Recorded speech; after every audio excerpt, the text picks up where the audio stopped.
that, okay, fine. All right then.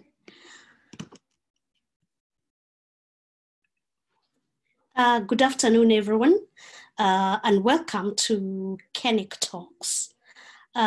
This is the 4th edition of the KeNIC Talks, and in today's session, we'll be focusing on demystifying domain name system DNS abuse.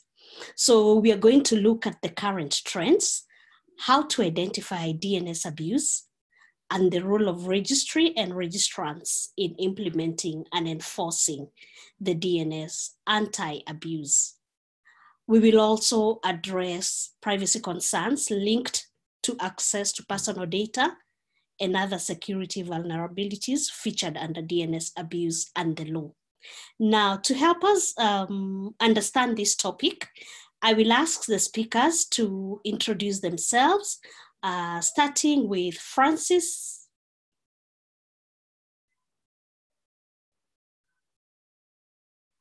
You are muted. Thank you so much, Grace, for that introduction. My name is Francis Sitati from the Communications Authority of Kenya, which is a regulatory authority for the communication sector. And I work in the cybersecurity division that also hosts the National Computer Incident Response Team, or the KeSAT-CC.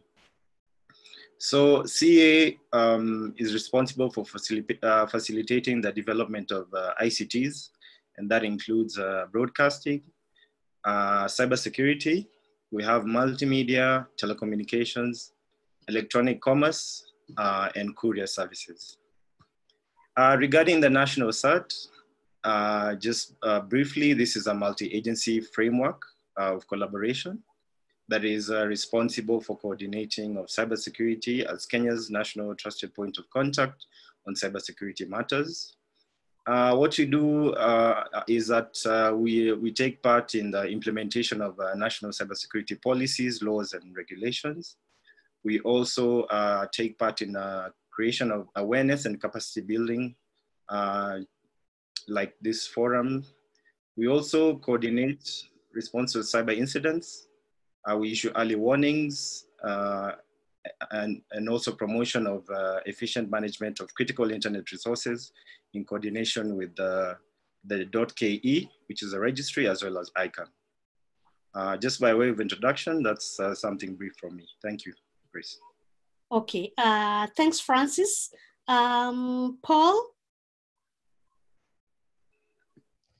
Thank you, Grace. Good afternoon, everyone. My name is Paul Mushane, and I work for the Internet Corporation for Sign Names and Numbers. I am part of the Office of the Chief Technology Officer. We call ourselves OCTO. And ICANN actually handles the global Internet identifiers. So Internet identifiers includes domain names, IP addresses, and even protocol numbers. And in our discussion today on DNS abuse, ICANN has a very compelling interest on this topic because ICANN cares about the overall DNS security, stability, and resiliency. And therefore, we take this very, very seriously. So I hope to enjoy this session and also to answer your questions regarding some of the initiatives that we are undertaking in combating this threat. Thank you. Thanks, Paul. Selina? Hello, everyone. My name is Selina Onyando. I'm a Tech Policy Fellow at the Lawyers Hub Kenya. Now, the Lawyers Hub is a legal technology policy organization, and we exist to provide innovative and technology-driven solutions to policy, legal practice, and access to justice. We have a particular focus on technology-driven enterprise and policy alternatives. The Hub is also the driver of the Africa Law Tech Association and the convener of the Africa Law Tech Festival. So today's session is important when it ties back to the work we do because the law plays a huge role when it comes to DNS abuse. DNS abuse cuts across very important rights such as consumer protection rights, also cuts across cybercrime and cyber misuse, data protection as well. And we work closely with key partners such as the Office of the Director of Public Prosecution, Safaricom, and the United Nations Office on Drugs and Crimes to train law enforcement and to improve public sensitization around such issues, which is in line with today's theme. Really looking forward to the conversation and just the engagement and seeing what we get as a result. Back to you, Grace. Thank you. Thanks, Selina. And finally to Joel.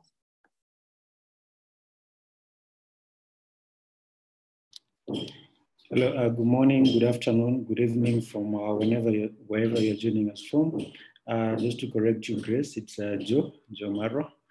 And yes, I'm Joe Maro from KeNIC. KeNIC is the Kenya Network Information Center. We are the .ke registry, the steward for the .ke domain space. Paul will be talking more about ICANN, but in terms of KeNIC and what we do, ICANN has delegated KeNIC to manage the .ke top-level domain for Kenya. So our mission is to be able to promote and secure the .ke infrastructure. And DNS abuse is a very critical and important topic that we're going to be tackling today. So I hope to engage with the panelists and the attendees on discussing this further. Thank you, Grace. Thanks, and apologies for, I keep confusing you, Joel, but it's not intentional. Thank you so much. I see we already have 32 participants online. Well, my name is Grace Gidaiga. I convene Cctlds. That's the Kenya ICT Action Network. Now, I see there are about 23 attendees on this call. And I just want to note that there are very few women. So maybe KeNIC and ICANN need to do something to get more women interested in this domain name. So the rules, please, if you're not speaking, kindly mute your microphone. If you need to raise a question, we have the chat section there. You can put in your question. But if you want to speak when it comes to Q&A, we have, you can raise your hand and you'll just click on the lower section where we have the attendees, and then on the right side, it will provide you with that provision for the right hand, to raise your hand. Okay, right, straight on to the discussion today. Demystifying domain name system DNS abuse. I think before we even begin to discuss the abuse, it is important for us to exactly understand what DNS is all about. And Paul from ICANN is going to take us through what DNS is all about, what is the definition, what does it, and this DNS entail. Over to you, Paul. Thank you, Grace. I have a slide share, which I'll just load at the moment. Okay. Okay, I hope you can actually see my slides. So I'm just going to talk about two things. First, I'll give an introduction on what DNS really is, and then how DNS can actually be attacked, and what do we mean when we talk about DNS abuse. So for those who have joined us for the first time or who may not be aware what the DNS is, the DNS actually forms part of the technical underpinnings of the internet. It has increasingly become very essential today, especially given the fact that with the outbreak of the pandemic, most of us were actually forced to actually work from home or do things, with a lot of mobility. So at the core of DNS, you have an entire subsystem, which is actually indicated in this picture. And how it really works is, I'll give a very practical example. Let's just say on my device, as you can see on the left-hand side, I want to go to whatsapp.com, or just basically I open up the WhatsApp app. First and foremost, there's a sequence of events that take place in the background. And as you can see here, you can actually, first and foremost, a query is sent to the nearest, what you can call the recursive name server. So in technical parlance, that's basically the machine at the ISP that's responsible for resolving domain names. So once that machine receives query to WhatsApp of whatsapp.com, it then checks and sees if it has a copy of the IP address. And if it doesn't have, it then forwards the query to the root zone. The root zone, however, does not know what whatsapp.com, but it knows what the .com is. And it then gives a referral to the recursive name server with the IP address of where the .com servers are. The recursive server then goes on, as you can see on step 3, to the .com authoritative name servers, and then it gives a response. Tells it that whatsapp.com, the name servers or the authoritative servers have this IP address. Then once it has that IP address, it then queries the WhatsApp authoritative name servers, which then gives the right answer of the WhatsApp IP, whether it's IPv4 or IPv6, back to your device, and your device is then able to locate where WhatsApp is and load the content that you are actually require from WhatsApp.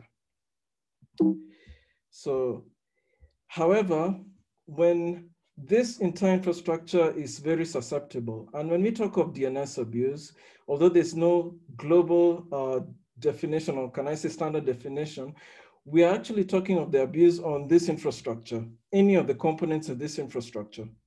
So I'll also like to mention that sometimes DNS abuse and misuse are used interchangeably, but there's a slight nuanced difference, because DNS misuse refers to exploiting now the actual DNS protocol, especially in the registration process, when you're registering domains and even transferring domains for very malicious purposes. So going back to what I described earlier, there are very many points and targets where the DNS can be abused. As you can see on the left side, the stub is basically the end user device. You can actually conduct a man-in-the-middle attack when you're actually sending DNS queries to now the ISP. And that's one point vector where DNS can actually be attacked. Another point is between now your ISP and also the authoritative name servers, perhaps going all the way to the root. And there another man-in-the-middle attack can also occur. If we also look at other places or points of attack, you can find that even the answers of the recursive resolver can also be poisoned. You can give the wrong IP address for maybe a legitimate domain, like whatsapp.com could go to another IP address which is under the control of the attacker. At the center, you can find that between the registry and also this authoritative name servers, you may find that data can be corrupted.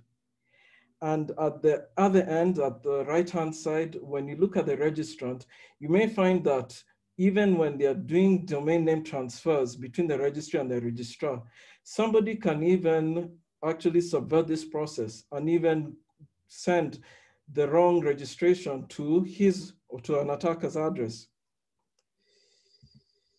So I know this was actually one of the questions that I'll be asked to address on how it can be weaponized, how the DNS can be weaponized. There are various ways in which DNS abuse and also DNS can be weaponized for nefarious reasons or purposes, one of which is cybercrime. Through the use of botnets, and also actually through the use of maybe insidious, maybe state-sponsored hacking or individual hacking of maybe any of those components that we've seen. Another one is maybe malicious conduct, like sending spam, maybe also the same thing as doing spear phishing attacks, or even phishing, or even spoofing. Another categories which actually fall under general threats to the DNS is data corruption, where actually I send false records or deceptive answers, distributed denial of service attacks, which can cripple and it may be a component of the DNS infrastructure. and also attacks on privacy, such as listening, eavesdropping, and of course, the best example is a man-in-the-middle attack. So why is the DNS such a target? First and foremost, as I mentioned, it provides a core service. It's part of the technical underpinnings of the internet, in which domain names are translated into IP addresses and back. And because of this, you find that nearly any device, any service, it actually relies on DNS. Therefore, it's actually a primary target, whether you're actually running an e-merchant account or even e-government services, e-learning, or even social media, they all rely on DNS. Another thing is that DNS is actually straightforward even to attack, because if you can actually change domain name records, which can be done very easily, even without much technical grasp of the protocol itself, you can actually cause a lot of harm. And basically another point is that DNS has very many vectors for exploitation. I've already showed you some of them. And from these vectors, you can see you can do practically many things, including hijacking the name resolution, corrupting DNS data, or even maliciously registering domain names. And this brings me to my final point. I just want to mention that attackers almost have an advantage, because the attacks that they conduct can take part at internet pace. In internet pace, we are talking within a few hours or even a few seconds. So in the left column, I mean, you'll see that an attacker just needs maybe to set up a botnet if they're technically skilled, or even buy even botnet as a service. This can be done within a few minutes.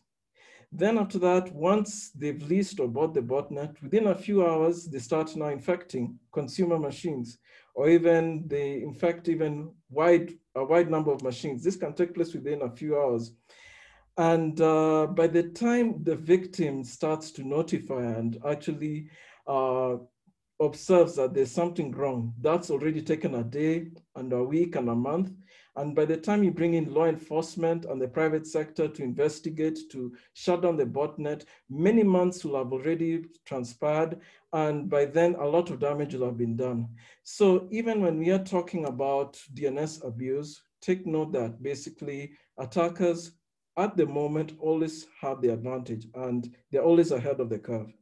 So this brings to the end of my prelude of the presentation on DNS abuse, and also what the DNS is. Thank you so much, Paul, for that very well and elaborate definition of what DNS is and what DNS abuse is all about. I think now you've provided us a basis to continue this discussion. And even for people who didn't understand, at least now there's that introduction.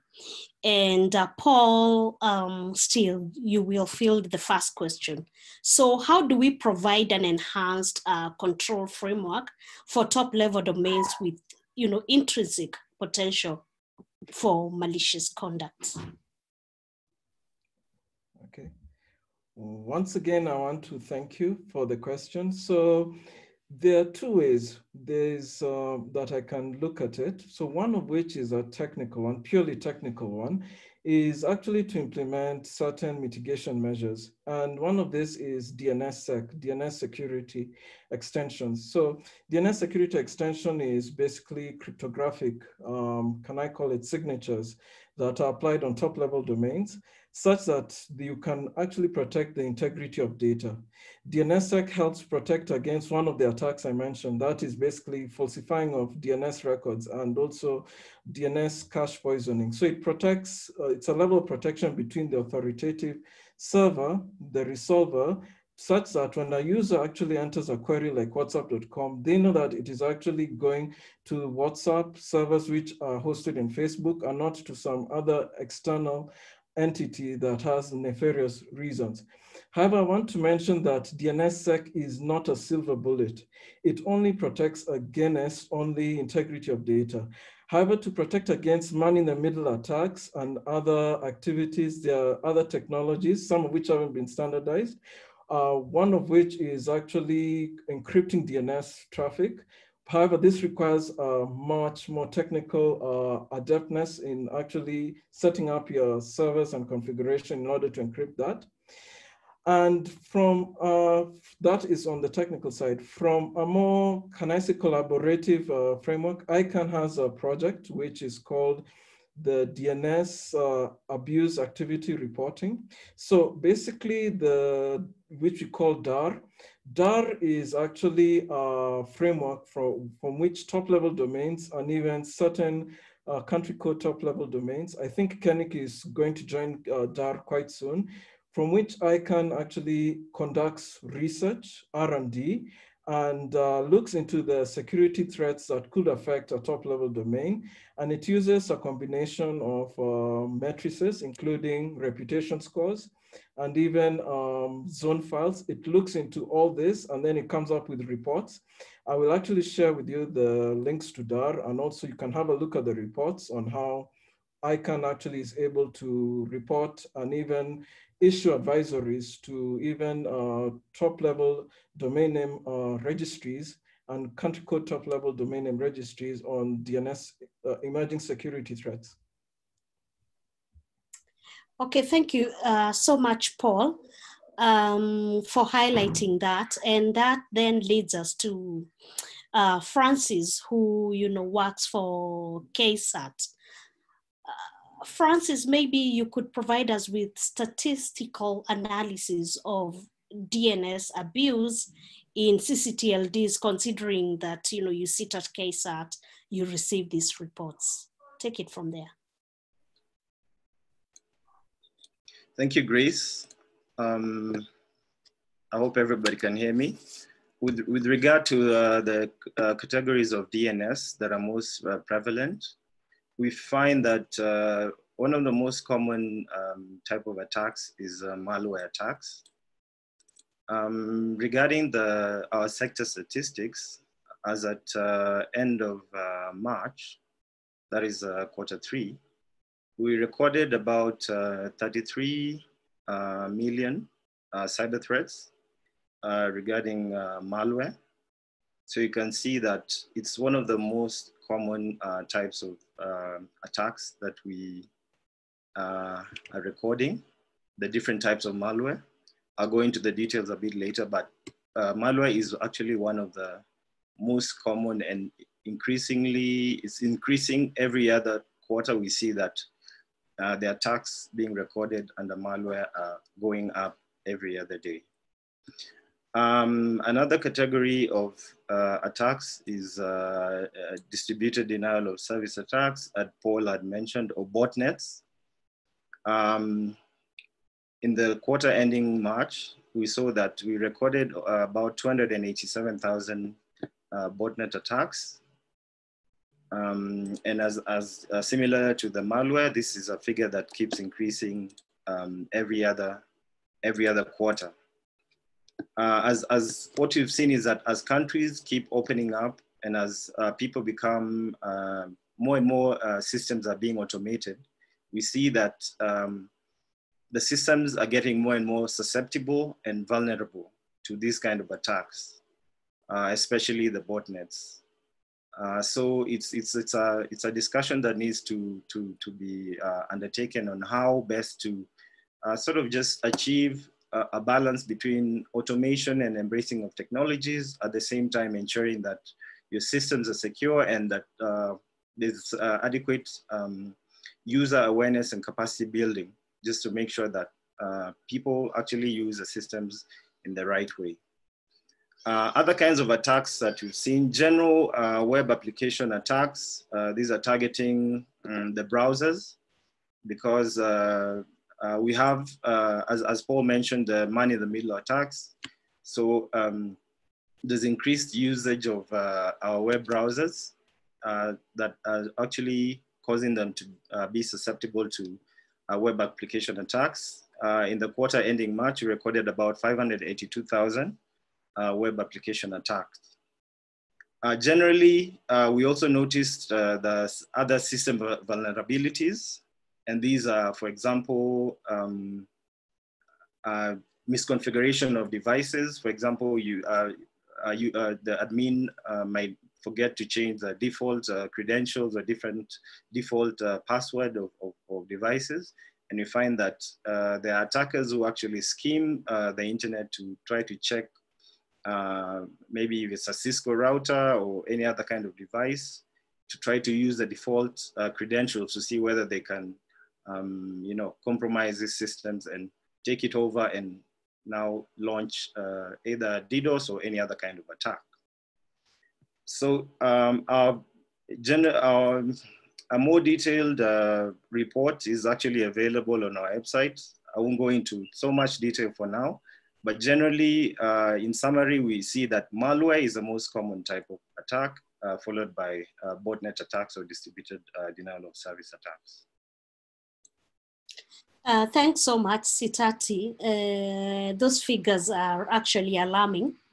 And I guess, you know, KSAT is doing something to deal with that. Now, Selina, you've heard what Sitati has said, has given us the figures. Now, how have instances of DNS misuse been dealt with? And, you know, what have they been there in the first place? And if so, what have been the outcomes of investigation?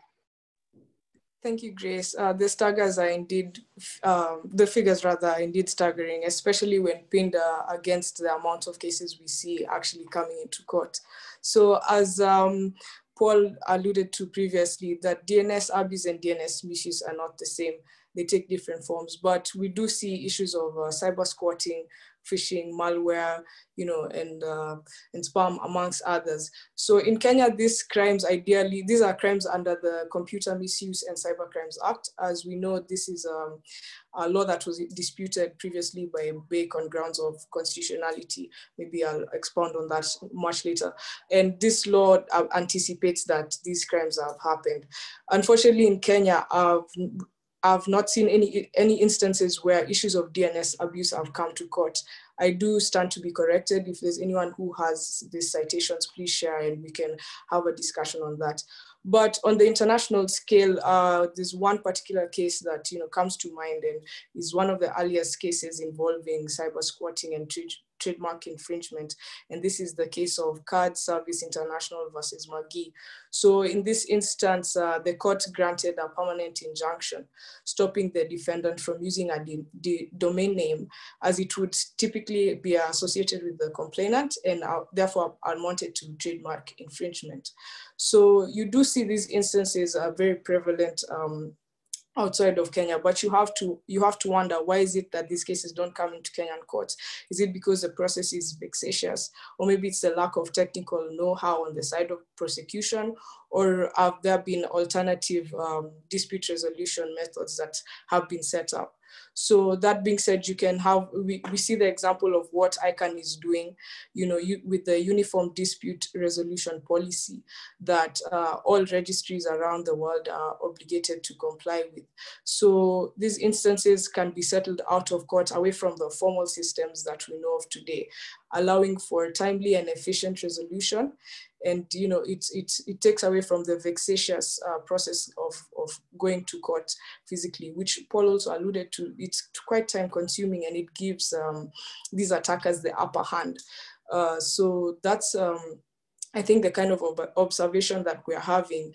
I would love to hear if anyone in the conversation has seen these issues of domain name system misuse or abuse coming into Kenyan courts. We also have to consider that the laws are fairly young. You know, the Computer Misuse and Cybercrimes Act is a 2018 law, and the Data Protection Law just came to be in late 2019, and it's yet to be enforced. So this could also be a reason that these issues are not as prevalent in Kenyan courts.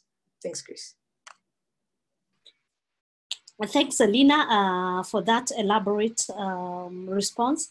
It would be good actually to see if there are any cases, whether there's any person who's reported on this abuse and how our Kenyan courts handled that. Now, Joseph, you know, you work for KeNIC, and KeNIC, we know, is the manager of .ke. And just listening to Paul, to Sitati, and to Selina, how do how does KeNIC ensure that bad actors do not run registries? Thank you, Grace, for that question. Just before I respond to it, I'd just like to add on top of what Selina said. There may not be so many instances of especially cyber squatting and such kind of DNS abuse. As KeNIC, what we do, we provide an alternate dispute resolution mechanism that is settled, allows any complainants to settle any disputes prior to them getting to the court level. So what we do is we act as a mediator as KeNIC, and we assist them to try and resolve the issue before they can proceed to any arbitration or court level. So just to add to what Selina said. But coming back to the question that Grace has asked, before I answer it again, I'd like to just quickly explain to some members of the audience who may not understand what a registry is, or the role of a registry and registrar when it comes to DNS and DNS abuse. So Paul mentioned about ICANN, the mother company that ideally manages internet resources, from domain names to IP addressing and all that. So as I started also in the conversation, ICANN delegates each country and appoints a steward to manage each country's top level domain. And for KeNIC, it's KeNIC manages the .ke space. And how we work and operate as KeNIC is that we work on a 3R model. What a 3R model refers to is a registry, who's KeNIC. Then we have registrars who sell domains directly to the end user, who's a registrant. So if the registry is KeNIC, then we have registrars who provide email and hosting services to the final user registrant. The registrant is the owner of the domain, who basically, the domain is their property. Now, to proceed to that, you've asked how we ensure that bad actors do not act and run registries and registrars. So as ICANN, they ensure that there are regulations, and whoever they appoint to operate the registry, they vet them and ensure that they have the correct technical capacity, and ensure that they've not been involved in any criminal or any malicious activities. That is at ICANN level. Then for country code top level domains as KeNIC, as I mentioned, registrars are the ones who register domains on our portal on behalf of the registrant. So part of the onboarding process for registrars is quite strict, and there's a registrar agreement forms that we require them to fill. And before we even onboard them and allow them to start selling domains, we ensure that they have the technical ability and the registered company and the legal bodies of the country, ensuring that once they start operating, they are not doing so with any malicious intent, or they've not been party to any criminal operations. Yes, so, and then beyond that, we also go an extra mile to train them on capacity building and what they need to implement at registry level and at registrar level to ensure that their infrastructure is safe and secure from any sort of DNS abuse. At the same time, through the KSAT and also the DCI offices, we once in a while get complaints and disputes regarding website content abuse. At this point, I'll clarify that there's website content abuse and there's DNS abuse. It may not be the same exactly. Paul and also Sitati has mentioned a few aspects to it. Website content abuse as KeNIC, we may not necessarily have control over that, and such reports and complaints about a particular content on our website that is malicious or criminal may not come directly to us. And whenever we receive such, we approach them and direct them to use the proper channels, which is the DCA and the case at where Francis sits. So website content abuse may take various forms, and some of them have already been mentioned. But when it involves maybe child sexual abuse or any legal or criminal activities, we channel them and we direct them to the correct offices. And I'll quickly just show at what point to get such abuse cases and the best way to how we address them. Just give me a moment. Allow me to just quickly share my screen. In summary, this is how we look at it in terms of our web online content. As KeNIC, we sit at, I hope you can all see my screen. At KeNIC, we sit on the right side of the equation, where we look at the reseller, the registrar, and the registry. But we have, before you get to the level of KeNIC, the registrar, we have the site operator, we have the registrant. The registrant is the owner of the domain, but maybe they do not have the technical know-how to deal with their website. So they have a site operator or a hosting provider who can be a registrar or somebody who manages the website content for them. But when it comes to content on the website, only the parties to the left are the ones who can actually remove content or actually take down the website. But on the right side, you have the DNS actors, the registrar and the registry. The most effective way of dealing with DNS abuse is disabling the DNS, the domain itself. Paul, you can correct me if I'm wrong. But ideally, that would be the ultimate way. But before we get to the level of disabling a domain or suspending it, it has to take, there are various stages and various sections where it can be handled. So at registry level, what we do, we regulate and we license the registrars to provide, to register the domain and provide hosting and email services to the end user. So when it comes to web content abuse, this is how we look at it in terms of the various levels of actions that can be taken. Thank you, Grace. All right, thanks for that very elaborate explanation. Now, Paul, we come back to you. You've had what the three speakers have highlighted, and you know, there are issues of attacks, and I guess sitting at ICANN, which is the global level, you've been able to deal with this. Please, I know also in your introduction, you did tell us ways in which DNS is weaponized.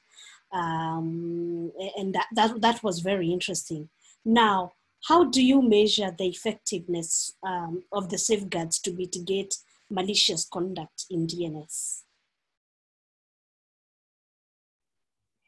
Okay, so one thing I'd like to mention is that even though you may stem one vector or one form of an attack, attackers are quite creative and they'll always find another way in which they can actually hit the DNS infrastructure or any of the components that I mentioned, and of course, for any nefarious reasons.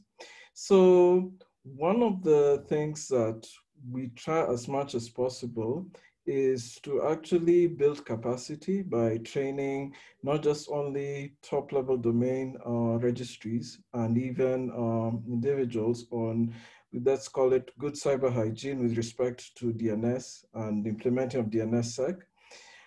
We also work hand in hand with law enforcement, such as Interpol, even Europol, to take down maybe abuse networks such as botnets, and maybe other also issue or even request even certain registries to take out domain names, as Joe has mentioned, as a last result. You just shut down that domain name. However, measuring the success is when we see perhaps from our reputation scores, because we have partnerships with different reputation scores for that measure the number of malware attacks and what percentage of those attacks originate from exploiting the DNS. When we see tangible maybe reduction, and this is done on a constant basis, then we know that at least some of our efforts are actually successful. So it's not just only a technical solution that we use, we also work with partners, with people, and also we sensitize in order to actually try our best to minimize cases of DNS abuse? Okay. Thanks, Paul. Thanks, June. We hear you very clearly. We will come to you when it's time for Q&A. Thanks, the coach. We hear you. Thanks, Brian Moasia. We have noted your point, and we will be opening the session very soon. Now, back to you, Sitati. And you have heard from the other speakers. As somebody who sits at KSAT, and even if we've not had, say, cases that have been reported, I am sure you have come across DNS abuse. Now, how do you address issues identified under DNS abuse spectrum?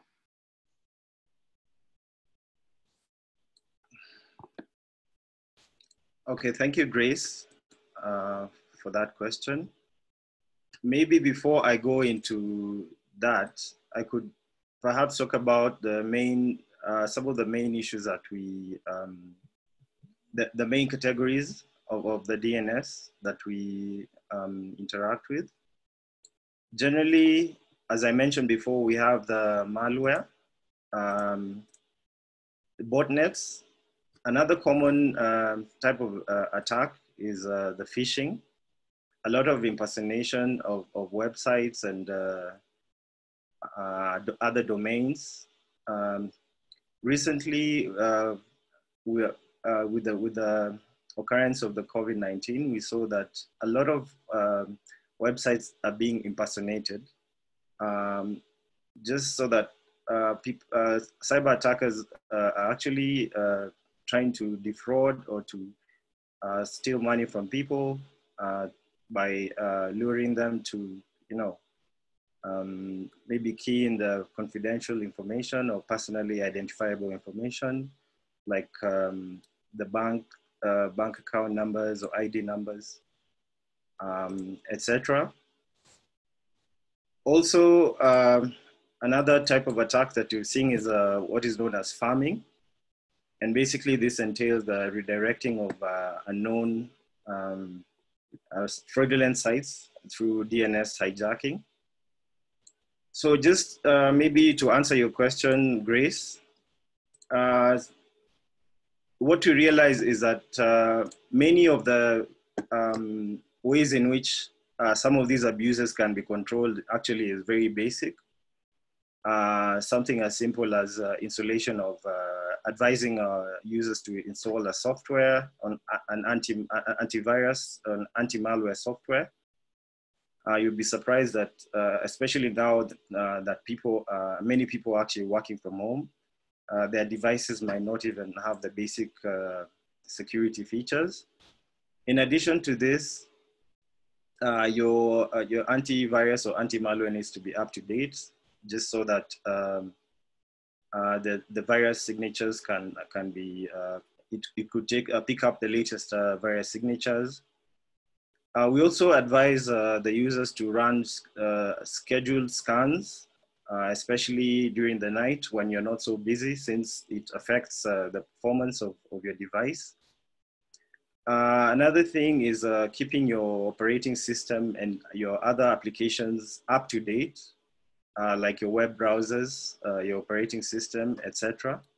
Because now the vendor actually releases what is known as patches or updates to the system. Paul talked about encrypting or using encryption technologies to hide, just to mask the transactions or the processes within your network, using strong passwords.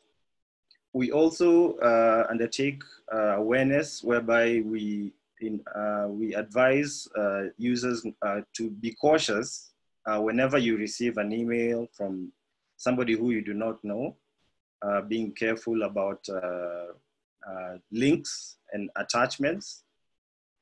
We also see that there's a lot of identity theft and impersonation. So we advise users to keep your personal information safe avoiding posting your personal details on social media platforms, because somebody can easily do you know, an analysis and try to put to create a profile of the user, and also avoiding use of, for example, public Wi-Fi common in the coffee shops and public places, unless maybe you have a VPN for more advanced users. Also, the issue of backup of files. We've seen an increase in incidents of ransomware, whereby the attacker will ask for ransom, and commonly it will be requested in the form of Bitcoins. So ensuring that you always have copies offsite, preferably of all your files, so that in cases of ransomware, since really there's no guarantee that if you pay the ransom that you'll get back your files, or that you'll get them, and even if you do, it might take you, 2 weeks or 3 weeks, and really that does not make sense. And of course, finally, there's using of strong passwords and avoiding a common feature that we see is that some users use the same username and password for multiple accounts. So you find that if one account is compromised, all the accounts are compromised. So these are just some basic, sort of like cyber hygiene practices that we try to educate the users to follow. Yeah, thank you, Grace. Okay, thanks so much, Sitati. I think Brian has responded to a question that somebody asked, and he says most cases are resolved under the KeNIC domain dispute resolution process, and very few end up in courts. And this shows that the process works quite well. I think Joseph did allude to the fact that KeNIC has a dispute resolution mechanism. Please keep the questions coming on the chat section. We are about to come to Q&A. Now, Selina, this I must ask, during this COVID pandemic, we have seen, a lot of people embrace, use of technology, and we have schools now using, conducting classes online. Now, in terms of parents or guardians' responsibility in protecting children online, what does the Children's Act provide for this?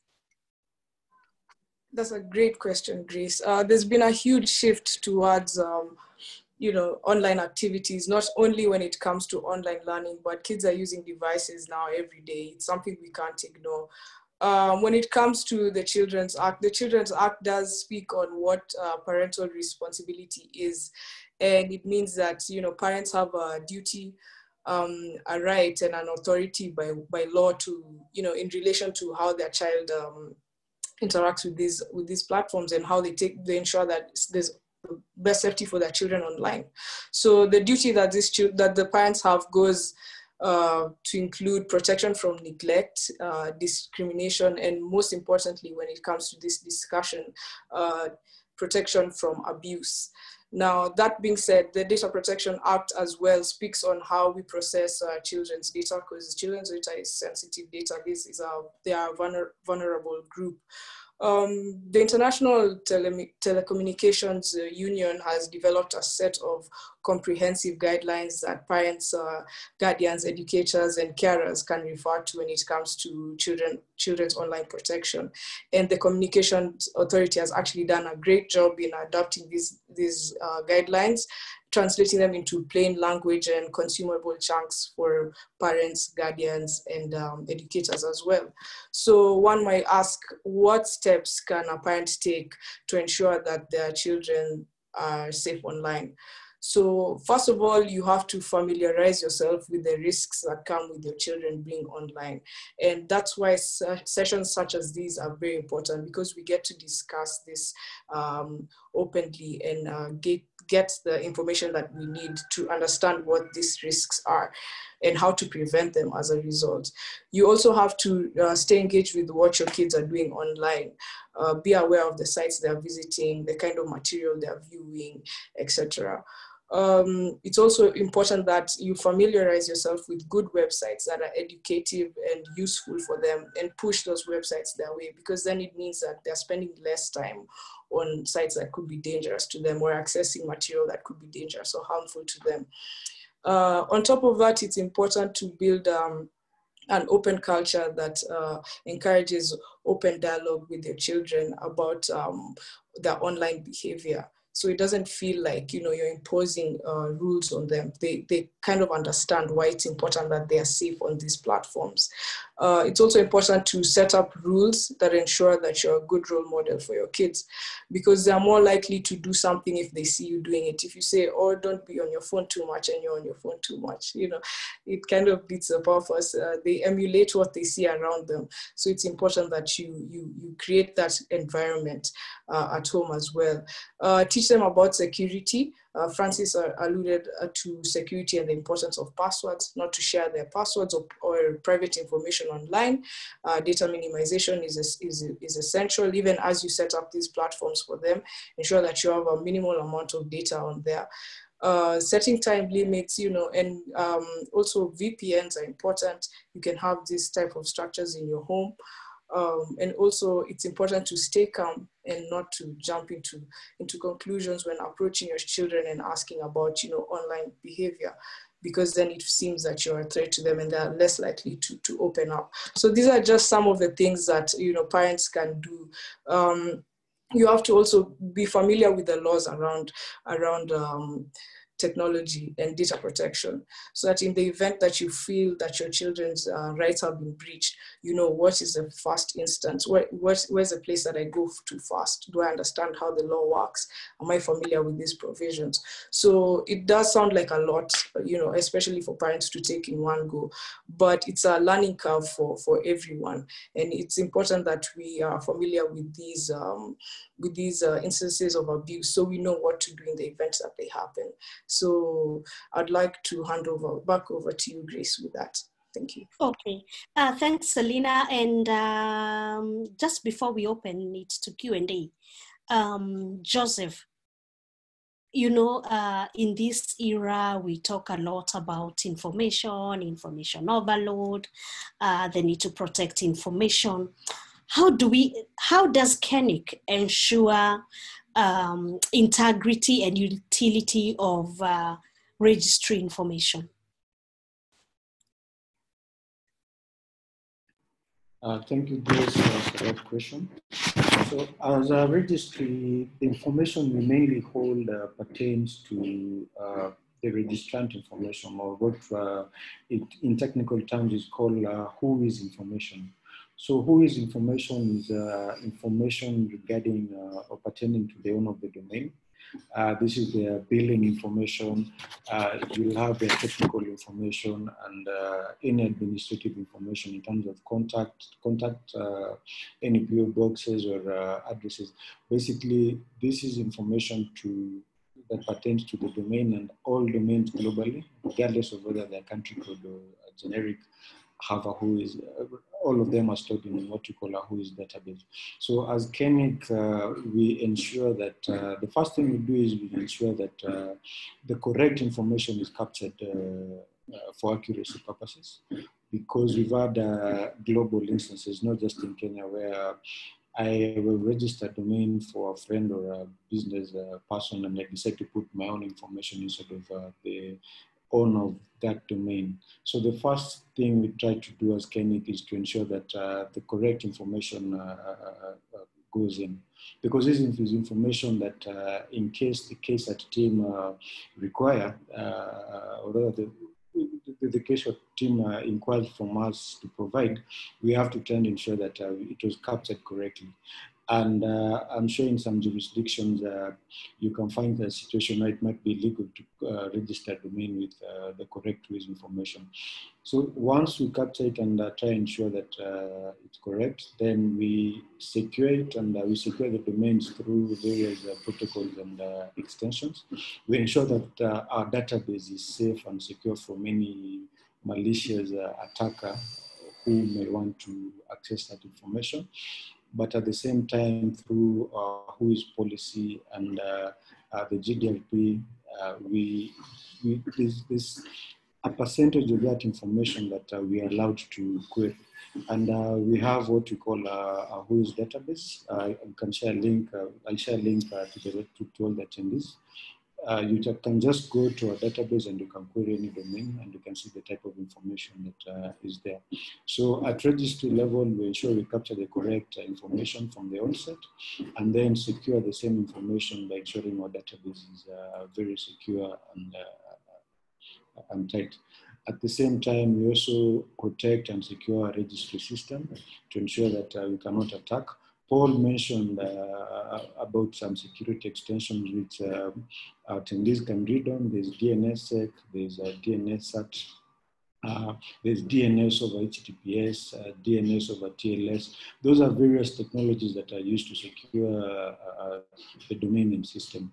And we ensure that we protect the information that we collect and also ensure that the registry is secure and safe. Thank you, Grace. Okay, thanks a lot. I think attendees will agree with me that we've gotten quite a lot of information and good information. So I'm now opening the session to Q&A. Please ask your questions. I want to thank Sitati for providing on the chat section. He has provided the website, the web portal where you can report incidents. There is also an email if you think you have encountered or have reports that are criminal in nature. Actually, one of the important things he points out is that you require an OB number before I guess you can report on that. I think Sitati, we will ask you to elaborate on that.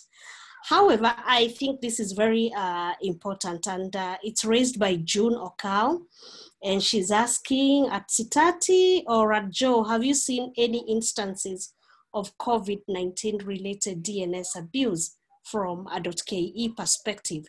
And could you please share instances of the same? I think Sitati, you can respond to that, and then Joe. Thank you for that question. Yes, we did have several cases of during the COVID, whereby you find that there have been cases where somebody creates a website or a domain that impersonates, for example, just as an example, for example, a Ministry of Health or some other organization that is actively involved in matters to do with COVID-19. Maybe the person is purporting to be raising funds or some kind of other kind of, similar fraudulent activity. So we have had incidents of DNS abuse touching on the COVID-19, and we've actually issued advisories to the public and to specific entities to actually take action against that. Maybe Joe can give a bit of the specifics about that. But yes, we have had incidents of DNS abuse with regard to the COVID. Just to add on to Francis, as I mentioned earlier, most of the cases that we receive, we channel them through the DCI or the KSAT team. But what we noted is a spike in the number of COVID and the terminologies related, other COVID or Corona matching domains that even just before March once before the first report was announced, we noticed a spike in the domain registrations. But now, whether the registrants register the domains for malicious intent, that is subject to debate. And again, as KeNIC, we do not have any restrictions to the pattern matches that are used, apart from those that we feel are malicious. But we did not block any registration of any COVID-related patterns and names. Though, as I said, there was a spike, but we've not had many incidents, or rather critical incidents that have been reported to us regarding abuse, DNS abuse regarding .k domains. All right, thanks. I think this one goes to Paul, and I think it's a very important question. I'd be interested in knowing from KeNIC, how do you define DNS abuse? Since the standard definition, including at ICANN community level, has not been agreed upon. So I think it's both Paul again and Joseph. Okay, so I will talk about at the ICANN community level. And yes, it's true, there's no standard definition currently on what DNS abuse is. However, there are initiatives by the ICANN community, one of which is led by the ICANN CEO, Yoran Mabi, and I will share with you some links. It's called the DNS Security Facilitation Initiative, DSFI. I'm sorry, but in ICANN, we have too many acronyms for nearly everything, but DSFI is actually a technical working group bringing members from the ICANN community, not staff, not from the organization, to actually investigate and look at all the areas in which the infrastructure can be targeted. And so you'll find it is mainly technical experts who are working together with ICANN organization. They are drawn from the ICANN community and also external technical experts to actually address this. However, within certain sub-communities, or let me use the term constituencies, like the Government Advisory Committee, that is where governments are represented at ICANN. They also have started a DNS abuse working group, and it is with view that in the near future, that will actually come to maybe not an exact definition, but maybe a consensus on what it is, how to identify, what measures to take. So I will actually give links to some of these working groups and also the DSFI just after this. Thank you. Joe, do you want to add, Joseph, do you want to add anything to that?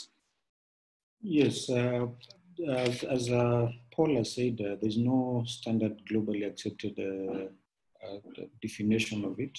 But what we have currently adopted is just a framework that ICANN has proposed. I think I'll share a link as well to what we currently use for the information purposes and any documentation that we use. Yes, so there's the link I've just shared to all attendees. That is the current DNS abuse framework that we are using. Okay, and I think there was also a question that Paul said you should answer, and it's from, I don't know how to pronounce this, but let me just say the second one, Shah. And he was asking about a similar infringement, but I see here Paul saying that he will defer it to Joe. So Joe, can you handle that? Because at least this we are in a webinar and it might be easy to just break it down. Yes, in terms of the question is whether we have a similar infringement reporting facility. Actually, I also deflected the question to Francis on chat, because the KSAT team is one that actually receives any infringement reports, and they can advise better. Francis, sorry for throwing. Thanks, Joe. Regarding the infringement, what we do is that we collaborate with domain hosts globally. So in such incidents, we usually we could undertake preservation of the forensic evidence through a digital forensic lab. And once that is done, we could use our partnerships with the various domain hosts to actually request for the suspension of the domain pending resolution and completion of investigations. So we find that if within the time that the domain is suspended, if somebody feels that indeed it was unfair for their domain to be taken down, then there's a mechanism in which you could come and discuss and agree how best to address the issue. But usually, many times you find that when a domain is brought down, many times we see that the person who had been impersonating the domain does not come forward to request for resolution. So in many times it's actually malicious. Many of the cases are actually malicious. So if the domain mostly stays suspended, yeah. I hope I've answered the question. Okay, I don't know what's happening, but it seems my picture is gone. And now, I think if people still need a response from you, Cctlds, I guess there's going to be a question. But I need to mention what Brian Moasia here points out, that Paul mentioned the use of DNS-sec. And Brian says that there has been a challenge in the uptake of DNS-sec, specifically in Kenya. And he believes it's because end users or domain owners do not know or see the need for it. And also because registrars may not be able to package it as a product, say like SSL certificates. How is the registry addressing this uptake issue? And I think that goes to you, Joseph. Yes, I'll agree with Paul. We've had a challenge actually for the uptake of DNS-sec. And I'll be honest, this is not just in Kenya, but globally. But as KeNIC, what we've been trying to do is build capacity, because the main challenge we noticed when we did our research is that the capacity, there's lack of capacity in terms of the tech know-how on how to implement DNS-sec. And some of the measures that we've been doing is training. We conduct 2 annual trainings per year. We recently concluded one like 3 weeks ago actually, where we reached out to our registrars and they sent their teams to attend the training. We work with a global team called NSRC. You can visit the website. They're the ones who've actually conduct the trainings with them. They've been very good, helpful, and I'm glad to actually report that the training that we recently concluded was the first online training that NSRC has ever conducted globally in the world. And it was a success. It was a 1-week training that was scheduled for 2 hours per day. So that was the first phase of actually, that's the first step that you normally do to try and ensure that our registrars have the capacity to implement. But part of what we've realized is that we need to reach out to beyond the registrars and try and reach out to ISPs, national agencies, and even banks who manage their own DNS infrastructure. Because there's that assumption that it's only the registrars who are running their own DNS infrastructure. Yet we also have universities, banking, and government agencies that are also running their DNS infrastructure. So the next phase will be to try and reach out to all these other stakeholders and all these other players to build capacity. The team that we trained and certified recently, we are going to engage them more so that they can assist us to spread the gospel and they can assist them in training of the bigger groups that we're trying to target. And not just DNS-sec, there are also other DNS security extensions that we want to ensure that our teams, that our technical community is able to understand, because there are also basic things, okay, let me not call them so basic, but email security extensions, which I won't delve into much, but there are things like SPF and DMARC records, which these are simple email security configurations that can be implemented at any person managing the DNS infrastructure. These are security extensions that can be implemented. So we want to reach out to the bigger technical community to ensure that we have proper capacity in the country. Okay, thanks, Joseph.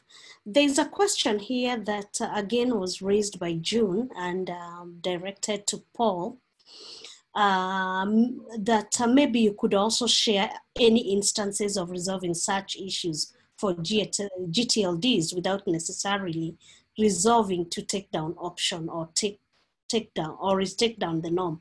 And Paul, you have given us, you know, a link there. You have provided us with so many links, but please know that some of us, you know, are Kenyans and telling us to start reading besides other competing tasks might be a long shot.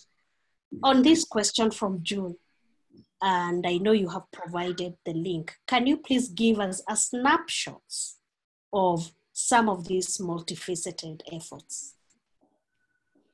Okay, so in a nutshell, from what I've shared with June, ICANN has what you call compliance measures for registries and parties that actually are in contract. So I would like to give just a differentiation.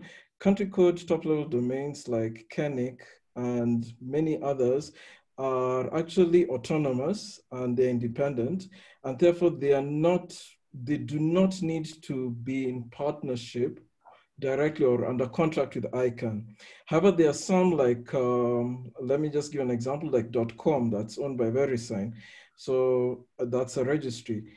The .com registry, maybe the new GTLDs, they all have contracts with ICANN.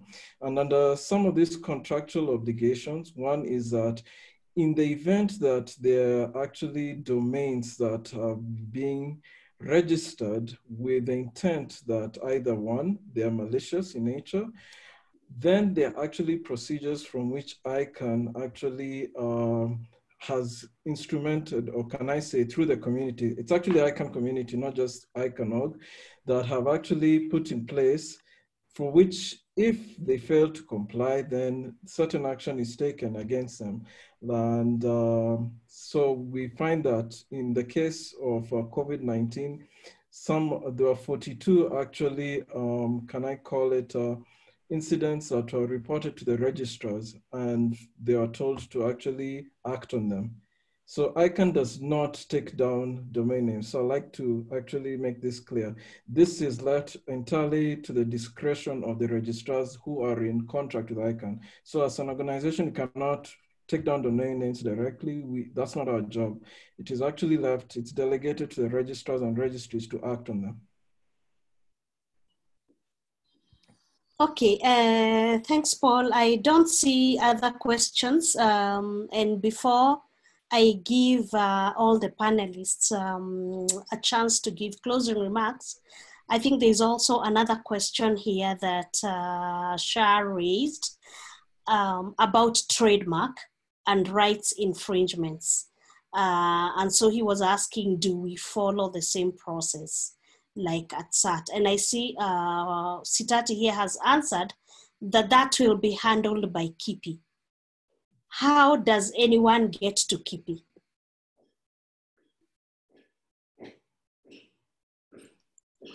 Yes, thank you, Grace. KIPI usually matters to do with intellectual property. I think it's not within the mandate of the Communications Authority. So usually we refer them to KIPI just so that they can, discuss those issues to do with intellectual property. But in terms of your question, how do you get to KIPI? I mean, you can visit their office, and you can drop them an email. Maybe at some point I'll share with you the email where you can send your concerns.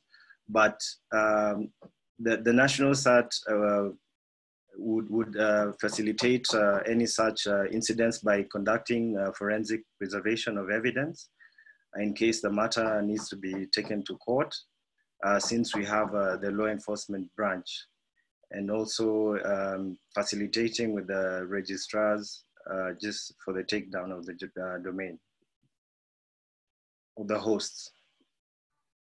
Okay, I see also on the chat that there is, you can also tweet at KIPI, they're very responsive.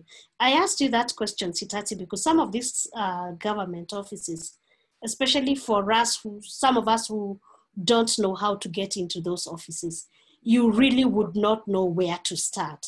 And sometimes it takes forever for government to respond. Finally, there's one question from June, and thank you so much, June, for keeping this alive.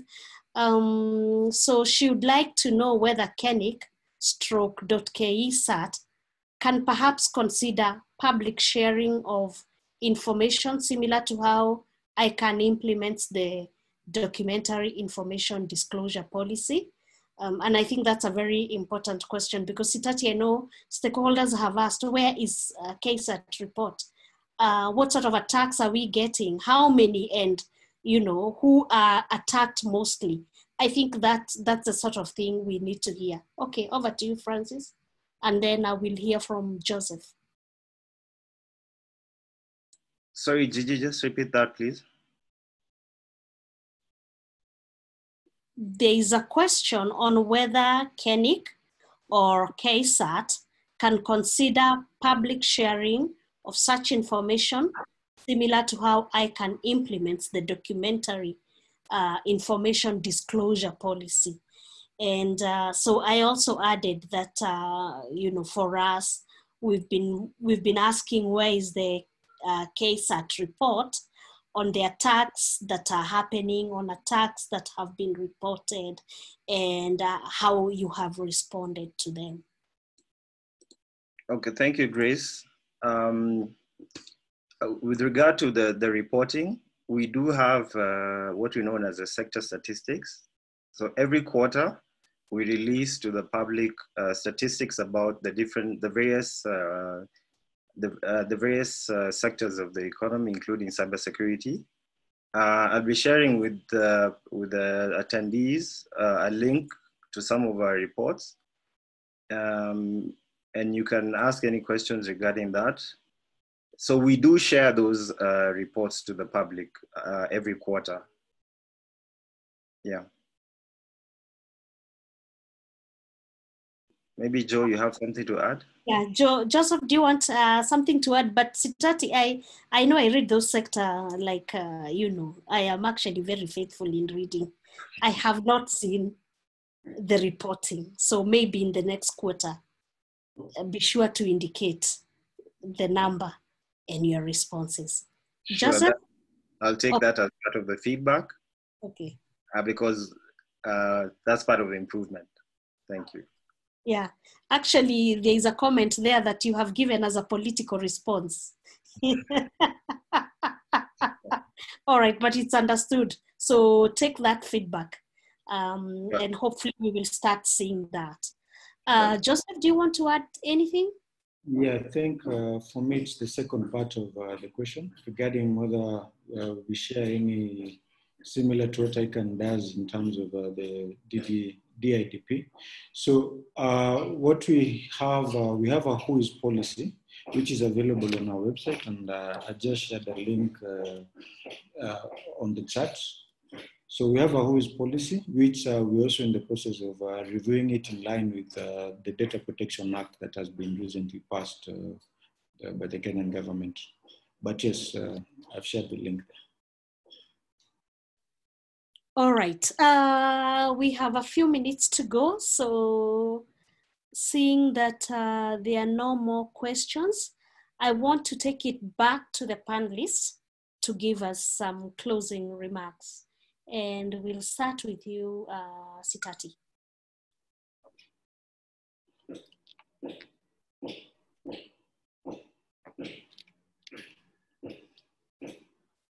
Sitati, did you hear me? Okay. Yes. So thanks so much, Grace, for graciously moderating this session. It was really good to interact with all the participants and all the attendees, and thank you for the questions. I think from my end, as a regulator, maybe just a few points that we need to consider going forward. Cybersecurity must now be taken as a corporate strategy function, especially in the public sector. And also, we need a lot of capacity building, especially for frontline cybersecurity professionals, so that you can equip them to handle the rising risk in the cyber threats. We are alive to the fact that countries are now establishing armies of hackers and attackers. So we really need to, as we actually automate and embrace technologies, we really need to look at the other side of the coin. And also, just to reemphasize the importance of internet accessibility as a means of facilitating digital connectivity, especially for essential services. We now have government services that are completely automated. And finally, we need to create awareness. We need to be ambassadors of cyber hygiene and cyber norms in your own capacity, in as much as you can, just so that we could reap the full benefits of technologies. Thank you so much. Paul? Once again, I want to thank you, Grace, for moderating the session, and for KeNIC for being our hosts. I am very happy to have actually connected with my roots, because I started as an intern in KeNIC. And I really like the session and the questions. And from my part, ICANN, as I mentioned, takes this very seriously when it comes to DNS security and abuse. And as a global organization, we'll continue in our efforts to actually sensitize our stakeholders and also members of the community, that not just only includes top-level domain names, registrars and registries, but also individuals on how to actually best protect themselves, to actually identify, maybe through tools or even through, or just basically through, let's just say, teaching on how to protect yourself online, and how to identify that you're being phished. So these exercises and even capacity building is what we'll concentrate on. In addition, the department I work for, OCTO, will be doing research and working with our partners in actually mitigating many of these DNS threats. So thank you once more, and back to you, Grace. Okay, Selina. Thank you, Grace. First, I just want to say thank you to all the panelists, and of course to Grace for moderating, and KeNIC, of course, for having us. I think it's been a very informative session. Mine is just going to be short and sweet. We're looking forward to other synergies, especially around capacity building for law enforcement. You know, the members of a panel have shown that they have diverse know-how around the technical bits of this, and I think it's important that we have that knowledge trickle down to law enforcement. So I will be leaving my email in the chat, and I'm looking forward to future collaborations and other sessions as informative as this one has been. Thank you so much, Grace. Okay. And finally, Joseph, and as you do that, there's actually Frederick Wahome has asked whether there's any data available on DNS security status, just in case an SME wants to capitalize on such data for personal usage. Thank you, Grace, for that question. So maybe you can start with Frederick's question. Well, in terms of DNS security implementation, what I'll say is that at KeNIC level, at the registry level, we've signed all the zones, all the .ke low-level zones, and I think ICANN is better placed to advise on which operators have actually implemented DNSSEC. But for .ke, the uptake is still poor. I think we can do a report maybe during the course of the quarter and see what we can analyze and find. We'll share that on our website once we have that ready. But yes, in closing, I wish to thank all my fellow panelists and all the attendees who were able to find time in their busy schedules to join us today. Thank you for the internal team at KeNIC for organizing this and even coming up with the topic, coming up with the discussion areas, and ensuring that we've had a smooth flow throughout since the beginning. There are also other players and partners I'd like to acknowledge who have been assisting us in running the series of webinars that we have. We have ICANN, we have ISOC, we also have FTLD, and CA, our hosts. Yes, and we also have KCFSA, who Kenya Cyber Security and Forensics Association, and also .Savvy. .Savvy is a digital agency. They're the guys who've been doing the marketing that you're seeing on social media. I wish to thank all the stakeholders, and I hope to see you guys in the next series of webinars. And thank you, Grace, as well, for moderating, to use Selena's word graciously. Okay. So believe it or not,